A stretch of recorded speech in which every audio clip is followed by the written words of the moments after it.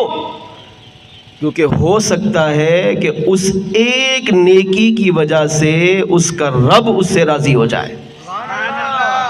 میں نے شروع میں یہ عرض کر دیا ہے کہ اللہ کو ہماری عبادتوں کی حاجت نہیں ہے، لیکن اس کا مطلب یہ نہیں ہے کہ اللہ کو حاجت نہیں تو پھر ہم کریں ہی نہ، یہ مطلب ہرگز کوئی سمجھے ہی نہ۔ شریعت کی جو پاسداری ہے وہ جس طرح میں پابند ہوں آپ بھی پابند ہیں، ہر ایک پابند ہے، چاہے وہ جاہل ہو چاہے وہ عالم ہو۔ ہر انسان جس کو اللہ نے عقل دی ہے، شعور دیا ہے، مسلمان ہے، کیسا ہی ہو، شریعت کی پاسداری، شریعت کے احکام، مصطفیٰ جان رحمت کی پاسداری، مصطفیٰ جان رحمت کی شریعت کے احکام پر عمل کرنا اس پر فرض ہے۔ لیکن اگر کوئی گناہ بہت کر رہا ہو، نیکی ایک کر رہا ہو، تو ان زیادہ گناہوں کی وجہ سے اس ایک نیکی کو یہ نہیں کہیں گے کہ یہ نیکی تجھے فائدہ نہیں دے گی، اس سے اللہ تھوڑی راضی ہو جائے گا پر تو سارے گناہ چھوڑ دے۔ نہیں، میں اور آپ یہ نہیں کہہ سکتے، ہماری جرت نہیں۔ کیوں؟ کیونکہ عبادت کرنے والوں کی عبادت قبول اللہ کرتا ہے، اور اس گناہگار کی ایک نیکی کا اجر و ثواب بھی اسے رب عطا کرے گا۔ میری اس بات کو اس روایت سے سمجھیے، مسلمان ایک نیکی کرے، دل سے کرے، سچی کرے، پیار سے کرے، اپنے رب کی محبت میں کرے یا مصطفیٰ جان رحمت کی محبت میں کرے، لیکن شرط یہ ہے کہ سچی ہو، اس میں دکھاوا، ریاکاری، تکبر، غرور نہ ہو، تو میرا کریم رب اتنا بے نیاز ہے کہ اللہ اس ایک نیکی کی وجہ سے بھی اس گناہگار کی بخشش فرما کر اسے جنت عطا فرما دیتا ہے۔ اس بات کو اس روایت سے سمجھیے۔ انوار المیلاد النبی میں یہ روایت موجود ہے، ایک بہت بڑے محدث حضرت امام احمد بن محمد الفاسی رحمۃ اللہ تعالی علیہ فرماتے ہیں، ملک فاس کے یہ ولی تھے، تو یہ فرماتے ہیں کہ خلیفہ ہارون الرشید کا زمانہ تھا۔ خلیفہ ہارون الرشید اس وقت بغداد کے شہنشاہ تھے، حکمران تھے۔ ان کے زمانے میں بصرہ کے اندر ایک نوجوان تھا جو صرف ایک نیکی کرتا تھا، بس جو لوگوں کو پتا تھی، باقی وہ چھپ کر کتنی نیکیاں کرتا تھا یہ اللہ بہتر جانتا ہے۔ کیا کرتا تھا نیکی؟ جب ربیع الاول کا مہینہ آتا تو ربیع الاول کا چاند دیکھنے سے اگلے چاند تک گناہ نہیں کرتا تھا، 11 مہینے اس کے گناہوں میں گزرتے تھے، اور جہاں بھی، کئی سو سال پہلے کی بات ہو رہی ہے، جہاں بھی سنتا کہ حضور کے میلاد کی محفل ہے اس میں شرکت کرتا۔ سبحان اللہ۔ لوگ اسے برا بھلا کہتے، جیسے ہماری عادت ہے، لوگ کہتے اچھا اس کی عادت کیا تھی، جب میلاد کا مہینہ آتا نا چاند، تو اب پہلے اپنے بدن کی صفائی کرتا، پھر نیا لباس پہنتا، خوشبو سے معطر کرتا، سنتا کہ فلاں جگہ میلاد کی محفل ہو رہی ہے تو اپنے آپ کو پاک صاف کر کے خوشبو سے معطر کر کے بڑی احترام، بڑے تعظیم، محبت کے ساتھ جا کر میلاد میں بیٹھ جاتا، اور اول تاخیر بیٹھ کر سر جھکا کر ہاتھ باندھ کر میلاد کی محفل سنتا رہتا۔ پورا مہینہ اس کی عادت تھی، اب بظاہر اس کی یہ ایک نیکی تھی۔ محدث محمد بن احمد الفاسی رحمۃ اللہ تعالی علیہ، احمد بن محمد الفاسی رحمۃ اللہ تعالی علیہ فرماتے ہیں کہ بصرہ کے جب نوجوان لوگ دیکھتے تو اس کا مذاق اڑاتے، اس سے کہتے کہ تو یہ ڈرامے بازی کرتا ہے، تجھے یہ میلاد میں جانا، میلاد کی تعظیم کرنا، میلاد کا ادب کرنا، میلاد کی اہمیت کو سمجھنا، یہ تجھے فائدہ نہیں دے گا۔ 11 سال تو اللہ کی نافرمانی کرتا ہے اور میلاد میں مسلمان بن جاتا ہے، یہ زندگی اچھی نہیں ہے۔ انہیں چاہیے تھا وہ انہیں اس کو پیار سے سمجھاتے کہ یہ جو گناہ کرتا ہے یہ گناہ ہے، غلط ہے، لیکن اس میلاد کے عمل پر اسے تانا نہیں دیتے جیسا کہ ہم دیتے ہیں۔ کوئی تو نیکی کر رہا ہے نا، ہو سکتا ہے وہی نیکی اس کی زندگی کو بدل دے، لیکن آپ نے اس کو تانا دے کر، اس کو برا بلا کہہ کر، وہ جو ایک نیکی کرتا تھا آپ نے وہ بھی چھڑوا دی۔ احمد بن محمد فاسی علی رحمہ کہتے ہیں کہ عادت اس کی یہی تھی، اگرچہ لوگ تانے دیتے، برا بلا کہتے، اس سے کوئی بات نہیں کرتا، اس کو اپنے قریب نہیں بٹھاتے، وہ اگر کہیں آتا تو لوگ راستہ بدلتے، اسے اپنے آپ سے دھتکار دیتے، مگر اس نے اپنی پوری زندگی میں یہ جو معمول بنایا تھا اس کو چھوڑا نہیں۔ جب بھی ربیع الاول کا چاند دیکھتا اپنے آپ کو پاک صاف کرتا، اچھا لباس پہنتا، خوشبو لگاتا، پورا مہینہ حضور کی محبت میں، پیار میں، ادب میں، عقیدت میں گزارتا، اور جب کہیں میلاد کی محفل ہوتی تو اول تا آخر میلاد کی محفل میں بادب ہو کر ذوق شوق کے ساتھ شرکت کرتا، یہاں تک کہ اس کا انتقال ہو گیا۔ اب جب انتقال ہوا تو اب اس کی نماز جنازہ پڑھنے کے لیے کوئی نہیں آ رہا، لوگ اس کو وہی برا بلا سمجھ رہے ہیں کہ یہ اتنا بڑا مجرم تھا، اتنا بڑا نافرمان تھا، صرف میلاد کی محفل منا رہا ہے تو میلاد منانے سے کیا ہوگا؟ جیسا کہ آج کل شیطان ہمیں یہ وسوسہ دیتا ہے کہ میلاد منانے سے کیا فائدہ ہوگا۔ سنیے میلاد منانے سے کیا فائدہ ہوگا۔ احمد بن محمد فاسی علی رحمہ فرماتے اس کا انتقال ہوا، اس کی نماز جنازہ پڑھنے والے میں کوئی بھی نہیں آ رہا، تو خلیفہ ہارون الرشید جو بغداد کے حکمران تھے وہ فرماتے ہیں میں نے ایک غیبی آواز سنی۔ وہ آواز کیا تھی؟ اللہ کی طرف سے تھی۔ آواز یہ تھی بصرہ والوں اٹھو اور میرے اس محبوب کی نماز جنازہ میں شرکت کرو، کیونکہ جو اس کی نماز جنازہ میں شرکت کرے گا میں کریم رب اس کی بھی بخشش فرما دوں گا۔ سبحان اللہ۔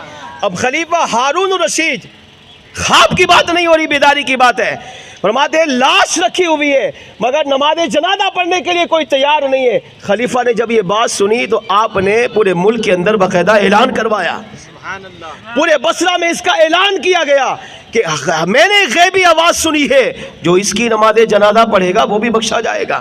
اب بخشش کس کو نہیں چاہیے؟ اب لوگ جھک در جھک دوڑے، جمع ہوئے، اس کو اٹھایا، اب غسل بھی ہو رہا ہے، کفن بھی ہو رہا ہے، نماز جنازہ بھی ہوئی، اہتمام کے ساتھ اسے قبر میں اتار دیا گیا۔ 8 دن گزرے۔ احمد بن محمد فاسی علی رحمہ فرماتے ہیں اس کے کسی وارث نے اسے خواب میں دیکھ کر پوچھا ما فعل اللہ بکا، اللہ کریم نے تیرے ساتھ کیا سلوک کیا؟ لوگ تمہیں تانا دیتے تھے، برا بلا کہتے تھے، تیرا مذاق اڑاتے تھے، اب بتا تو صحیح کہ تیری نماز جنازہ میں ہم نے ایک اعلان سنا تھا کہ جو تیری نماز جنازہ پڑھے گا وہ بھی بخشا جائے گا۔ اب یہ بتا مرنے کے بعد قبر میں تو پہنچ گیا، اب تیری قبر میں تیرا حال کیا ہے؟ اللہ نے سلوک کیا کیا؟ تو اس گناہگار نوجوان نے کہا ہاں میں دنیا میں حضور کا میلاد مناتا تھا، میلاد کی تعظیم کرتا تھا، ادب کرتا تھا، احترام کرتا تھا، اگرچہ لوگ مجھے تانا دیتے تھے، برا بلا کہتے تھے، مگر میں کسی کی باتوں میں نہیں آتا، اپنے آقا کا میلاد ساری زندگی مناتا رہا۔ اللہ کریم کو میری یہ ادا اتنی پسند آئی کہ اللہ نے اپنے محبوب کے صدقے میری بخشش فرما کر میری قبر کو جنت کا گلزار بنا دیا ہے۔ سبحان اللہ۔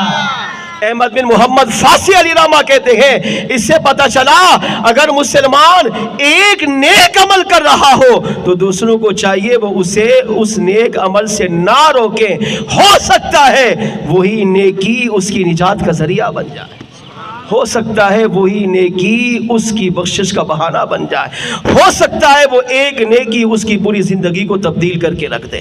اس سے یہ بھی پتہ چلا کہ مسلمان اگر میلاد مناتا ہے، ادب کرتا ہے، احترام کرتا ہے، تعظیم کرتا ہے تو میرا کریم رب اپنے محبوب کے میلاد منانے کی خوشی میں بخشش کی پروانے بھی عطا فرماتا ہے، اللہ انعام میں بخشش بھی عطا فرماتا ہے۔ تو آئیے مل کر آپ بھی حضور کو پکار لیجئے، وہ آتے ہیں وہ آئیں گے، بلانا ہمیں نہ چھوڑ، پکارا جب مصیبت مصیبت میں چلے آئے میرے آقا، پکارا جب مصیبت میں چلے آئے میرے آقا،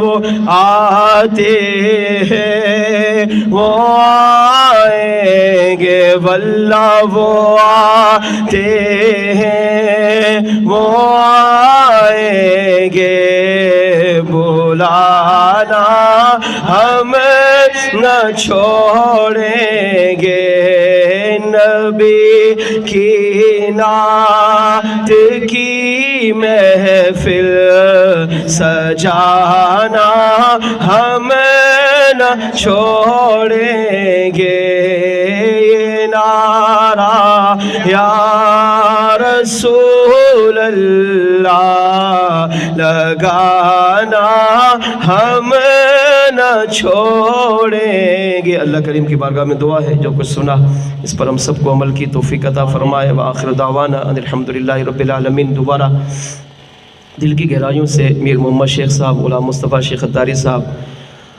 اور عثمان شیخ صاحب اور دیگر جن معززین نے مل جل کر یہ حضور کا میلاد سجایا ہے، محفل سجائی ہے، اللہ کریم ان کی کاوش کو اپنی بارگاہ میں قبول فرمائے، ہم سب کا یہاں پر آنا بیٹھنا سننا، ان کا لنگر پکانا کھلانا قبول فرما کر اس نیک عمل کو ہم سب کے لیے ذریعہ نجات بنائے۔ مختصر صلاۃ